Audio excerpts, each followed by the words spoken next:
जी, अस्सलाम वालेकुम everyone. It's Shoaib Khan and welcome to the guide number 40 of price action series.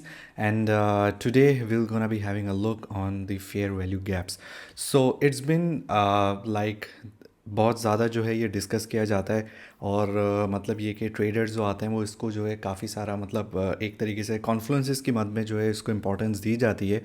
तो fair value gap basically होता क्या है? फेयर वैल्यू गैप जो है एक इनएफिशिएंसी होती है जो कि प्राइस में बन जाती है कि जब प्राइस बहुत एग्रेसिवली बुल मूव करती है या फिर बेरिश मूव जब करती है। अच्छा, imbalance is totally a different thing, which is due to my understanding. So I will be guiding you in the coming lectures के imbalance को, जो प्राइस imbalance जो होता है वो बेसिकली क्या होता है।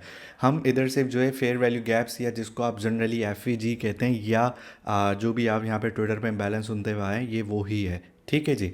अच्छा, तो इस ये होता है बेसिकली कम्बिनेशन होता है तीन कैंडल्स का। तो इसमें हम जो लफ्ज़ यूज़ करेंगे वो ये करेंगे करंट कैंडल जो कि मिड वाली कैंडल होती है, प्रीसीडिंग कैंडल जो कि एक तरीके से पिछली होती है, और सक्सीडिंग कैंडल जो कि आगे आने वाली कैंडल होती है, राइट। अच्छा, प्राइस गैप से जो है कंफ्यूज लोग इसको करते हैं कि सर इसने प्राइस का जो है गैप ही बन गया ना, उसको इम्बैलेंस कहते हैं या फेयर वैल्यू गैप कहते हैं। तो ऐसा नहीं है।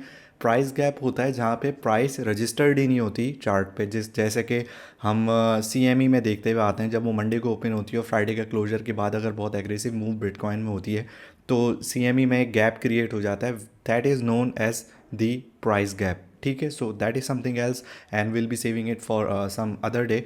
करंटली अभी इस पे देखते हैं कि फेयर वैल्यू गैप को जो है आइडेंटिफाई कैसे किया जाता है।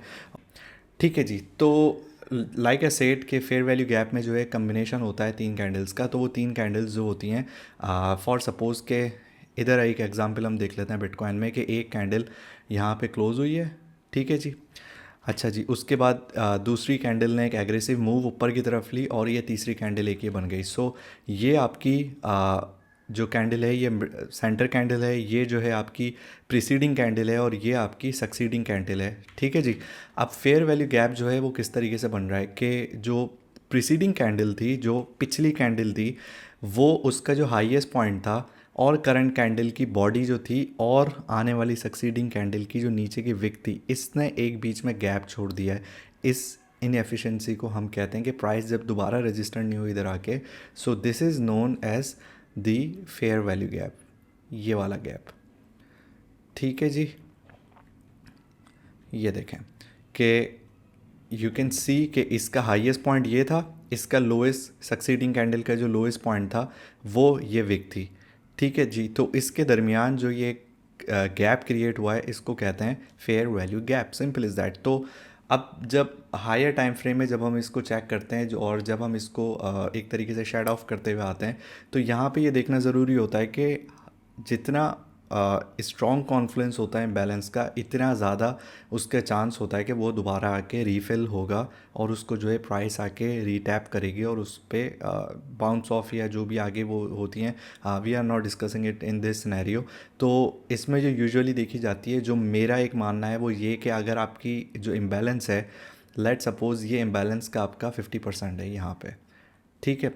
तो इम्बैलेंस अगर 50% फिल हो जाता है, दैट मीन्स कि इट्स बिन कंसिडर्ड कि ये मिटिगेट हो चुका है, ये अपना फुलफिल हो चुका है। तो प्राइस एग्रेसिवली ऊपर की तरफ जाती है, एक इम्बैलेंस उसने क्रिएट किया, प्राइस वापस आती है and then it bounced off again, it bounced off. हालांकि इसने यहाँ पे ये इम्बैलेंस पूरा कर लिया है अगर ऐसा देखे जाए, लेकिन mid point is something where you should be placing your bids or ask or fulfilling your TP और एवरीथिंग के आपके अगर वहाँ पे अगर बुक करना है अपना प्रॉफिट या जो भी है, तो फेयर वैल्यू गैप की जो है आप अगर 50% को भी कंसिडर करें तो that is more than enough.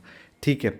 Second thing कि इसकी जो मिटिगेशंस होती हैं कि अगर आपको एक सवाल आता है कि सर डेली पे भी दिख रहा है, 4 आवर पे भी दिख रहा है, आप क्या इसको करें, मतलब किस तरीके से इसको जज करें। फॉर सपोज़ हम इधर एक डेली पे कोई एक फेयर वैल्यू गैप हम देख लेते हैं। किस जगह पर है। Okay, so this is the fair value gap on the daily. ठीक है, हम इसको मार्क इधर कर लेते हैं। अब उसके बाद फिर हम जाते हैं 4 आवर पे। तो इसको जो है थोड़ा सा फेयर वैल्यू गैप को जो है रिफ़ाइन करना पड़ता है कि यू कैन सी कि 4 आवर पे जो है थोड़ा सा इसने विक ऑफ जो है ये किया हुआ है। तो I am gonna you know एक तरीके से जो है इसको ट्वीक में कर लूँगा यहाँ तक। फिर मैं जाऊँगा 60 मिनट्स तक, and I'm gonna click on an hourly chart, and then I'm gonna see कि उधर कोई imbalance. Yes, there is an imbalance. अब यहाँ पे ये स्प्लिट ऑफ हो गया है, इसने दो इम्बैलेंस बना लिए, एक यहाँ से, तो मैं इधर इसको आवरली उस पर स्प्लिट ऑफ कर दूँगा। ये मेरा फर्स्ट इम्बैलेंस है, ठीक है जी, और ये मेरा दूसरा इम्बैलेंस है। I'm gonna name it the other imbalance and I'm gonna tweak it like here. ठीक है जी, तो ये मेरे दो इम्बैलेंस में जाके जो है स्प्लिट हो गया। This is how I am gonna consider it.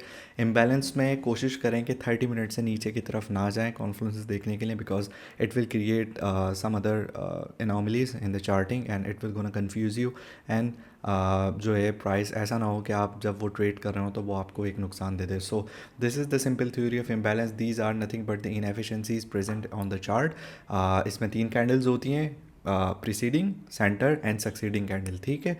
Succeeding candle की विक और प्रीसीडिंग कैंडल की जो हाईएस्ट पॉइंट होता है, या लाइक वाइज अगर हम बेरिश उसमें देखते हैं, उसकी विक और इसका जो लोएस्ट पॉइंट होता है, इसके दरमियान सेंटर कैंडल की जो बॉडी का जो स्पेस रह जाता है, उसको हम इम्बैलेंस कहते हैं, राइट। सो होपफुली आपके इन्फॉर्मेशन में जो है ये कुछ नई, एक नॉलेज में जो है एक नई चीज़ आई होगी। For anything else do ask me in the comments or in mentoring launch or in Discord or Facebook, and I'm going to answer you. So thank you so much. It's Shoaib Khan signing off from the guide number 40, Fair Value Gaps.